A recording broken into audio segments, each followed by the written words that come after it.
അതെ, ഷാനവാസും സലാമും അഖിലേന്ത്യൻ സെവൻസിലെ കാണികളിലെ ചിലർക്ക് ഇവർ എന്നും വില്ലന്മാർ തന്നെ. പ്രാക്ടീസിനിടെ സലാം തട്ടിമാറ്റിയ പന്ത് പതിച്ചത് ആ കൊച്ചു പയ്യൻ്റെ സ്വപ്നങ്ങളിലായിരുന്നു. ഓ, എന്തോ ഒരു കഷ്ടം. സലാം ആകെ നിരാശനായി, കൂടെ കാണികളും. വല്ലാത്തൊരു കഷ്ടമായി പോയി. ഇതൊന്നും കൂസറി ചെയ്ത ചെക്കൻ ചാടി ഇങ്ങോട്ട് ഇറങ്ങി.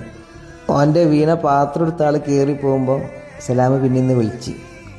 കൂട്ടത്തേക്ക് ഷാനവാസും എത്തി. അവനെ തൂക്കി ഗ്രൗണ്ടിൽ കണ്ടെടുത്തപ്പോണ്ടല്ലോ കാണികളെല്ലാം ഒരുപോലെ കൈയടിച്ചു. അവനൊന്ന് അന്താളിച്ച പോലെ. അവനെയും കൊണ്ട് ഷാനവാസ് പോയത് നേരെ ഫിഫ മാനേജേഴ്സിൻ്റെ അടുത്തേക്ക്. അവന് നഷ്ടപ്പെട്ടതെല്ലാം തിരികെ നൽകാൻ അവർക്ക് യാതൊരു മടിയും ഉണ്ടായിരുന്നില്ല. നഷ്ടപ്പെട്ടതെല്ലാം തിരിച്ചു കിട്ടിയ സന്തോഷത്തിൽ അവൻ ഓടി. പക്ഷേ വീണ്ടും അവനെ പുറത്തിറക്കാൻ ഷാനവാസ് തന്നെ വേണ്ടി വന്നു. ആ കൊച്ചു പയ്യൻ്റെ സന്തോഷം നിലനിർത്തി കൊടുത്ത ഫിഫ മഞ്ചേരിയുടെ മാനേജേഴ്സിന് ഒരുപാട് നന്ദിയും ഒരുപാട് ആശംസകളും നേരുന്നു. Thank you FIFA.